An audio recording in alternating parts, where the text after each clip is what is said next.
कंटाळा आलाय का 30-30 साखरेची मिठाई खाऊन? थांबा, आज बनवूया फक्त 10 मिनिटात तोंडात टाकताच विरघळणारी एकदम भारी पौष्टिक आणि खमंग अशी शेंगदाणा खोबरा गुड बर्फी। ही बर्फी बनवायला खूप सोपी आहे आणि ही खूप जास्त दिवस टिकून राहते आणि मुलांसाठी खूप पौष्टिक आहे।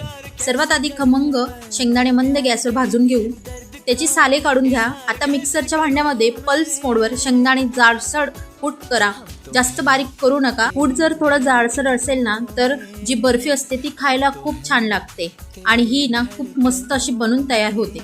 तर व्हिडिओमध्ये दाखवल्याप्रमाणे छान असं याला कूट करून घ्यायचं आणि आता कढईमध्ये 1 चमचा साजूक तूप घालून मस्त असा मऊ लुसलुशीत जो गुड असतो आपला तो घालायचा आहे। इथं गुड पावडर घेतलेले 2 वाटीच्या अंदाजे आणि छान मस्त गुड मेल्ट झाला की त्यामध्ये 1 वाटी एवढं खोबरं किसलेले जे आहे ते मस्त 1 वाटी घेतलेलं आहे आणि त्यामध्ये जे आपण कूट केलेला होता शेंगदाण्याचा तो घालून छान मिक्स करून घ्यायचा आहे। तूप लावलेल्या ताटामध्ये सगळं मिश्रण ओतून घ्यायचं आहे गरम असतानाच आणि सगळं पसरवून त्यावरती थोडंसं मी ते कूट जे उरलेलं होतं शेंगदाण्याचं ते घातलं होतं आणि फक्त अर्धा तास सेट होऊ द्यायचं। त्यानंतर आवडीच्या आहा काय तो पोत काय ती चव, उपवासाला तर हा अगदी अप्रतिम बेत आहे। पटकन लाईक करा आणि हो शेअर करा, फॉलो करायला विसरू नका।